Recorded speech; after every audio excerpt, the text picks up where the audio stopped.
Bismillahirrahmanirrahim.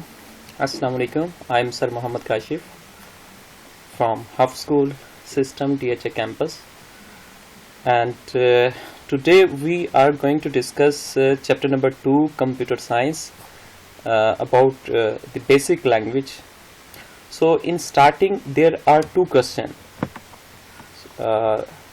What is basic and what is GW basic? So if we talk about the basic is a language. ये एक ज़ुबान है और हमें जिस तरह पता है कि कंप्यूटर बाइनरी के अलावा किसी लैंग्वेज को अंडरस्टैंड नहीं कर सकता. फॉर एग्जांपल अगर हम किसी फ्रेंच मैन से बात करना चाहते हैं, उसको सिर्फ फ्रेंच लैंग्वेज आती है और हमें उर्दू आती है, तो then how we can talk? We can't. Then what will be the solution? Solution ये होगा कि हम एक ट्रांसलेटर, एक बंदा ट्रांसलेटर के तौर पर लेंगे जिसको फ्रेंच और उर्दू दोनों आती होगी. अगर हम उर्दू में बात करेंगे वो ट्रांसलेट करेगा फ्रेंच में, और इसी तरह जब वो रिप्लाई करेगा तो वो अगेन उर्दू में ट्रांसलेट कर देगा, और इस तरह ये प्रॉब्लम हमारी सॉल्व हो जाएगी. इसी तरह हम कंप्यूटर में प्रोग्रामिंग करना चाहते हैं बेसिक लैंग्वेज के अंदर, तो हमें एक ट्रांसलेटर चाहिए. तो ट्रांसलेटर क्या चीज़ होती है? तो ट्रांसलेटर एक सॉफ्टवेयर ही होता है. जिस तरह आपने डिक्शनरी का लफ्ज़ सुना होगा, तो डिक्शनरी क्या है? एक ट्रांसलेटर ही है कि आप उसमें इंग्लिश टाइप करते हैं तो उर्दू बता रहा होता है.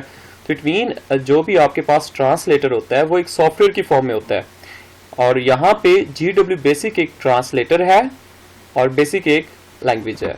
So let's start practical on this class. तो जी क्लास आपने क्या करना है, सबसे पहले GW बेसिक को डाउनलोड कर लेना है. बेसिक लैंग्वेज का मैंने जिस तरह PC बेसिक डाउनलोड किया हुआ है, आप इसको जब इंस्टॉल कर लेते हैं तो इसको आप ओपन करते हैं तो आपको बहुत सारी फाइलें नज़र आएंगी. तो इन फाइलों में से आपने एग्जीक्यूटेबल फाइल चूज़ करनी है जो फाइल एग्जीक्यूट हो सके. तो ये देखें जहाँ पे ये ओके लिखा हुआ है, PC बेसिक है. ये फाइल के आगे एप्लीकेशन भी लिखा हुआ है कि ये एक एप्लीकेशन कंप्लीट फाइल है जो आपकी फाइल एग्जी फाइल है, एग्जीक्यूट हो सकती है. आप इसके ऊपर डबल क्लिक करें. तो यहाँ पे जैसे डबल क्लिक किया आपके सामने एक ब्लैक स्क्रीन आ गई है. ये आपका ट्रांसलेटर है जिसको आप GW बेसिक कह रहे थे.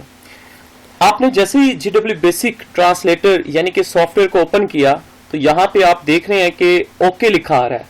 जब ये ओके लिखा आता है तो हम इसको डायरेक्ट मोड कहते हैं.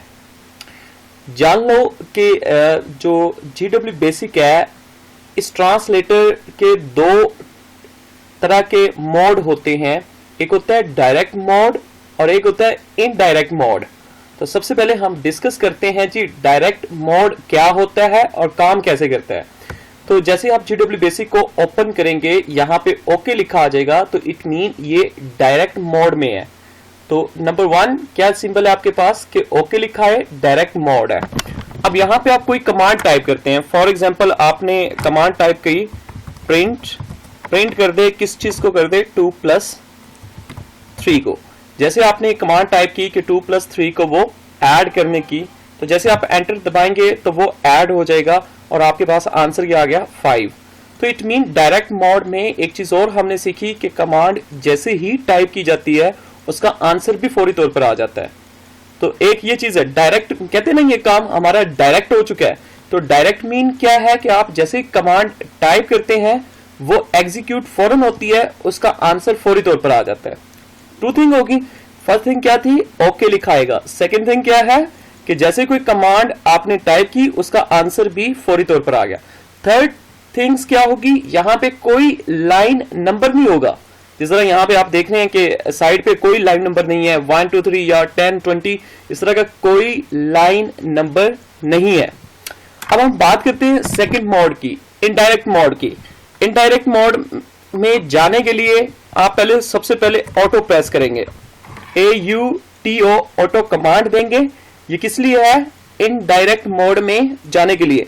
आप एंटर दबाएंगे तो आपके सामने लाइन नंबर 10 लिखा आ गया. तो इट मीन यहां पे एक लाइन नंबर आ जाएगा. तो इट मीन आप कौन से मोड में चले गए हैं, इनडायरेक्ट मोड में चले गए हैं। यहां पे आप यही कमांड दें, प्रिंट, ठीक है, प्रिंट करें जी 2+3। आपने 2+3 को प्रिंट किया, आप एंटर दबाया तो आपके पास आंसर नहीं आया, आपके पास नेक्स्ट लाइन नंबर आ गया। तो इस चीज से हमने ये सीखा कि इनडायरेक्ट मोड में जैसे आप कोई कमांड देते हैं तो उसका जो आंसर होता है वो फौरी तौर पर नहीं आ रहा होता, ठीक है, नेक्स्ट लाइन नंबर आ जाती है। तो इट मीन अब हमें क्या करना होगा, अगर इस इनडायरेक्ट मोड में अगर हमने कोई चीज दी है, फर्ज क्या हमने लिखा है प्रिंट 2+3, अब इसका हम आंसर देखना चाहते हैं तो हम कैसे देख सकेंगे, तो हमें अगेन वापस आना पड़ेगा किस मोड में, डायरेक्ट मोड में। तो डायरेक्ट मोड में जाने के लिए हम क्या प्रेस करते हैं, Ctrl+C, Ctrl+C आपने एक साथ प्रेस करना है जी। तो जैसे आप एक साथ प्रेस किया, यहां पे क्या लिखा आ गया, ओके, ओके लिखा आ गया। तो इट मीन अगेन ये किस मोड में चला गया, डायरेक्ट मोड में। अब डायरेक्ट मोड में प्रोग्राम को रन करने के लिए, एग्जीक्यूट करने के लिए आप एक कमांड देते हैं जिसको रन कहते हैं।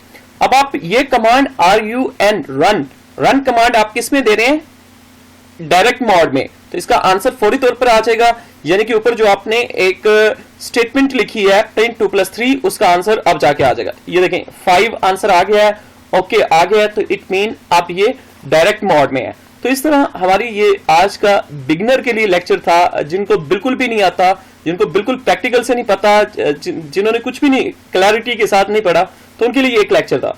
अब देखिए एक कमांड होती है CLS stand for clear screen. जैसे आप ये कमांड टाइप करेंगे, एंटर प्रेस करेंगे तो आपकी स्क्रीन क्लियर हो जाएगी, ठीक है। तो CLS के साथ एक और स्टेटमेंट हमने पढ़ी थी, एक और कमांड सॉरी हमने पढ़ी थी, उसका नाम था क्लियर कमांड। अब क्लियर कमांड कैसे काम करती है, सपोज किया कि हमने ऑटो दिया, यहां पे मैं वेरिएबल ले लेता हूं, A इज इक्वल टू ले लिया 2 और B इज इक्वल टू ले लिया जी 3 और यहां पे क्लियर कर दिया मैंने, ठीक है, क्लियर कर दिया और Ctrl+C ओके में आ गए और इसको हमने रन किया तो हमारे पास कोई आंसर नहीं आ रहा, ठीक है। अब हम अगेन लेते हैं जी A is equal to, suppose किया A इज इक्वल टू 2 ले लेता हूं, ठीक है। इसके बाद मैं लगा देता हूं क्लियर कमांड लगा दी, अभी हमारे पास कोई भी आंसर नहीं आ रहा।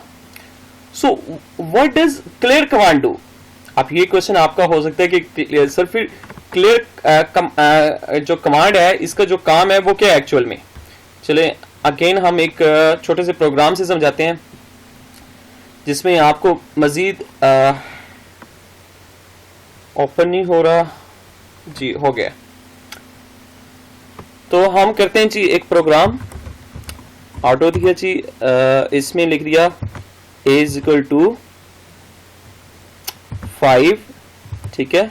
नेक्स्ट मैं एक कमांड लगा देता हूं क्लियर, ठीक है, क्लियर कमांड लगा दिए जी और प्रिंट मैं कर देता हूं, किस चीज को प्रिंट कर दूं, A को, ठीक है जी। A को प्रिंट कर दिया और प्रोग्राम को डायरेक्ट मोड में ले गए और प्रोग्राम को रन कर दिया। रन करने के साथ हमारे पास क्या हो गया है, I think something is wrong with the software.